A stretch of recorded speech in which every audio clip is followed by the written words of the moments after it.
Hey, it's Mosquito, also known as Chris. Welcome to the not quite shop yet. I got a problem though. I recently cleaned all this up so that we could use it for shoes, boots, jackets, because it's winter, but I didn't have anywhere to hang jackets. Go.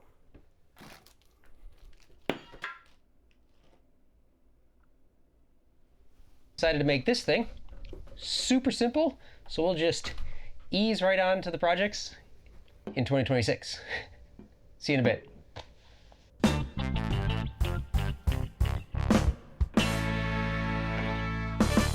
So this is going to be a super simple build, pretty straightforward. The way to make yourself look better is use fancy wood, which this isn't all that fancy actually, it just came from the box store. Anyway, I only used maybe 3 or 4 different tools. I think radial arm saw, plane, drill. 2 planes, technically? A drill and a driver? A level? Call it 5. Pretty straightforward. So we're going to start at the radial arm saw. I don't really care how you cut yours, you just need to cross cut it. And this is the most cleared off tool in my shop at the moment, so that's what I'm going to do. I'm going to cross cut this piece down to 44 inches because that is what size I need. I'm planning on doing 6 hooks spaced 8 inches apart and then 2 inches on either side. So let's see, 6 hooks, 5 gaps times 8 is 40 plus 2 inches on either side, 44. Okay, math checks out, we're still good. Does that count as measuring twice? Anyway, we're going to cut this off and then I'll show you what the layout that I have already kind of laid out is.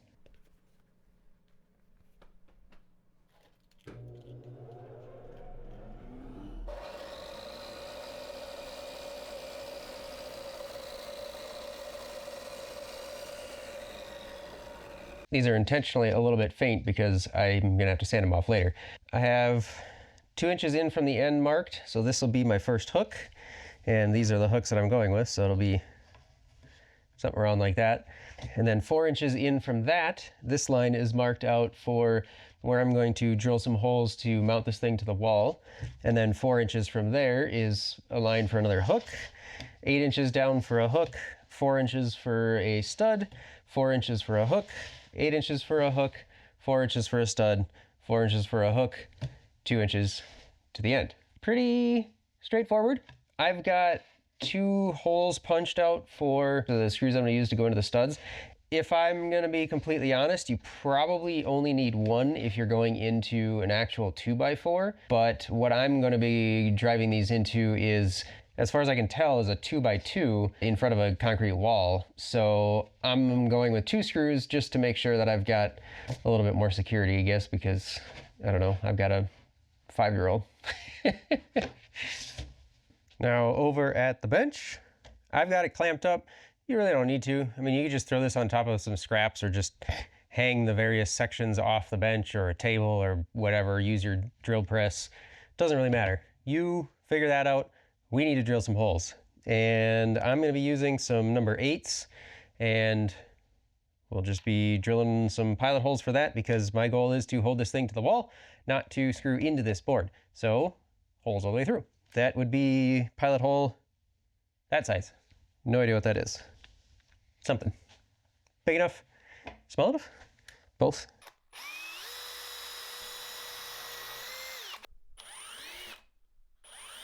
Perfect. Oh, I just realized I've got a thing for that. Hang on. So this is a, I have no idea what brand Amazon thing. And it looks like this. Goes in there, and then this little collar, there's a set screw on that side that lets you adjust the depth, so how far recessed you want it, I guess. I don't know, I've never used it before. Well, seems promising. Yeah, I mean, seems to work. Also, in case you're not oh, hole in one. 2? In case you're not sure what I'm doing there, when you've got a screw that's only partially threaded and the top part is the only part that's in the board that you're trying to take it out of, what I do is I just got a block of wood, push on it, and then the threads can engage, pull it right out. That one was free. But yeah, I mean, that countersink thing seems to work, so I guess I'll keep using it.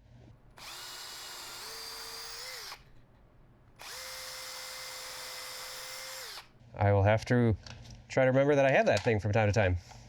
Next up, I need to figure out how I'm going to drill the holes for these screws. One of these, whatever they call them, Vicks bit, something like that. So then I can just use this and drill for that hole. But I think I might try something a little bit different. So let's reconvene. Right, so what I've done is I've got a scrap and another scrap. I marked and drilled the holes like I said. So I used somewhere, here it is. I used this to mark my holes. I actually used a center punch and then drilled them. I'm going to attach this to the other piece of scrap. And I've also got a center line on here so that I can line this up with the lines that I have on here. And then I can just use that to consistently drill the holes. Sometimes with small parts, I find that these center drills are a little bit tricky actually because my fingers get in the way and it's hard to drill these holes without moving stuff. So anyway, I'm gonna try this, see what happens. But I need to glue it together. This definitely doesn't need to be super strong because it's just a little jig, but it is oak. So you do have to make sure that you at least somewhat try to fill in that end grain a little bit.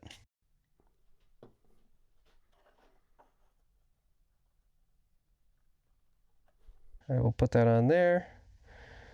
Line it up here.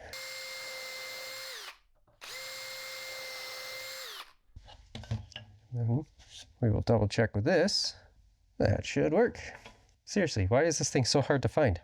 Okay. That's why. Oh, I need to drill a little bit deeper. Basically a professional now. I don't know if this qualifies as a jig or a fixture, but here we are.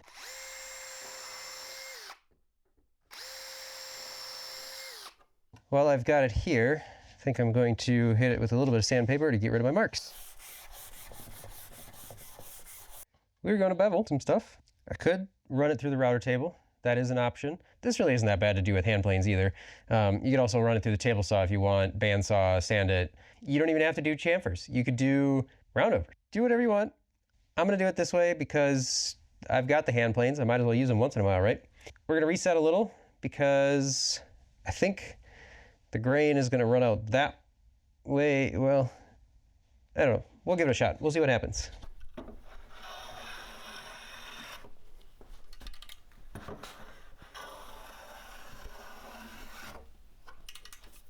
Honestly, not sure that anything is better than the other because on the edge, the grain kind of goes that way, but on the face, the grain kind of goes, yeah, I guess it's a little bit of both. I don't know. We'll see what happens.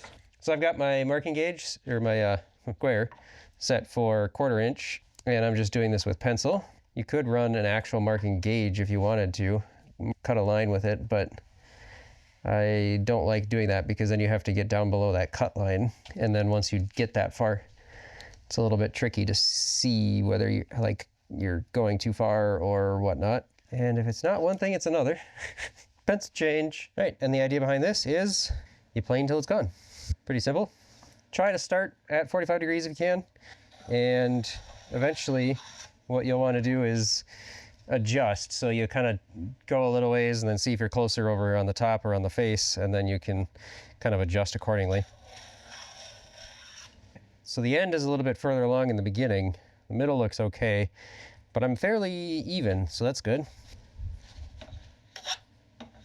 And the way to fix at the beginning of the cut, if you're not as far in, is you start a couple short swipes and you just stop before you get all the way to the end. Like that. And then if you only have one plane, set it a little bit shallower.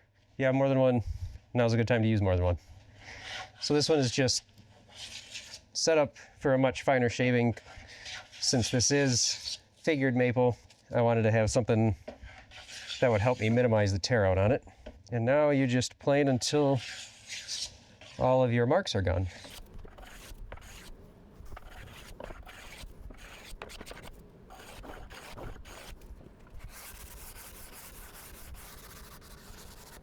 All right, now I move on to the ends. Now there's nothing particularly fancy about planing end grain. You just got to be careful. What you're going to want to do is try to skew your plane so skew it like this pretty heavily. So instead of straight across, that's when you get a lot of blowout, tear out on the far side, spelching if you're fancy. And by two things that we're doing here that are helping a lot. One, if I skew my plane like this as I go across, that helps quite a bit. The other thing is we already did this bevel. So as long as we don't go crazy over our line, hopefully this bevel will keep everything in check. Otherwise, it's the same process, just shorter strokes. And it's way up in my vise. Let's try to move that a little.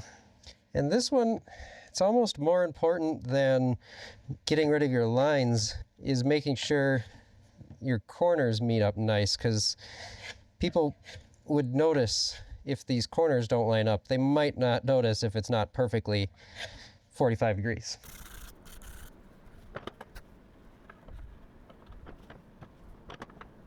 And if you want to hot dog it, you could always not use any lines when you're doing the ends, and you could, whoa, fall off the face of the board. You could always just use those corners, like I was talking about. You could always just use those to be your gauge for you, and once your corners meet up where they're supposed to, stop. But I haven't done this by hand in a while, so I'm gonna mark.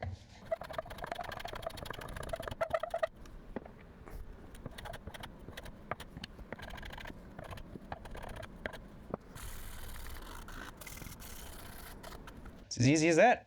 Where'd my brush go? There it is. Everything has been sanded, and now I am going to apply some finish. Choose whatever you like. I like shellac because it's quick and it's easy. And I like the way it looks, which I guess is probably the most important thing. This is shellac that I mixed up from flakes and denatured alcohol. It's probably somewhere around a 1.5 pound cut, maybe a little bit closer to 1. Using dewaxed allows me, if I don't like the way it looks, or if I want to add a little bit more protection later, I can come back with some other finish and put it over top. A lot bigger pain in the butt if you use waxed shellac. Anyway, don't overthink it. Just finish it. Or don't. I won't judge.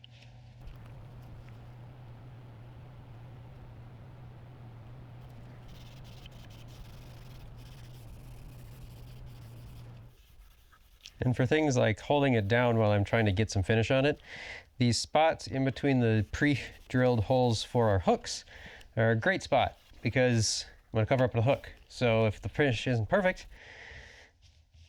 well, only the next person that either steals or swaps the hooks is going to notice. So there's our finish. I think I'm going to leave it at that. We will let this dry up for a little bit. Doesn't usually take long with fresh shellac, so this should be a couple of minutes, and then I think we'll come back with a fine Scotch-Brite and we will buff this and see how it looks. From there we will decide if we apply some wax or if we just leave it the way it is. So this is just gold Scotch-Brite. This is one of my favorite things for using when I'm kind of doing the final steps of a finish like this to buff it out. I also use it on polyurethane, actually. It actually does feel quite good. But I suppose it is going to be a coat rack. Perhaps it would be a wise decision to go ahead and wax it just in case. So this is clear soft wax, not really trying to change anything. I'm just trying to put a little bit of wax over the top of it to help seal out some moisture, because jackets, winter, snow. And this is white Scotch-Brite pad. It's, I think, usually ultra finish or something like that. I don't remember what it's called, but basically it's more of a scrubber than a abrasive, I guess. I like to use that to apply the wax just because it helps to be kind of a last instance of knocking stuff down if you need to in any of the like bumps or nibs or anything in the finish. It also holds on to the wax pretty well too. And you don't have to go crazy with this stuff because it's going to spread out quite a bit. You don't need massive globs of this anywhere. That's the other reason I like this, is because it really gets in there and then it kind of holds on to it, so you can really spread it out quite well. It's also, as far as finishes go, it's pretty low stress because you just apply it, come back in a little bit, buff it off, and you'll be good. We'll set this aside.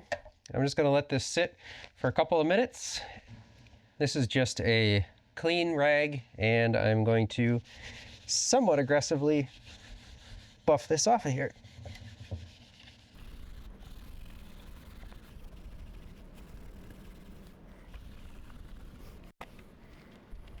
And there we have it. Screws that come with stuff like this are notoriously crappy, so just be careful. Try not to strip anything out.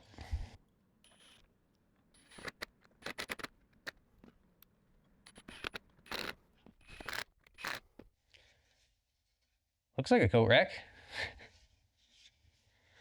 Cool.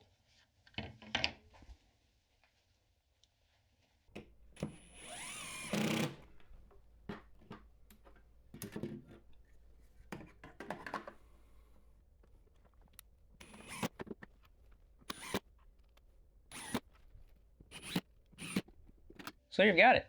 Pretty straightforward, pretty simple. Literally did it in an afternoon, maybe an hour.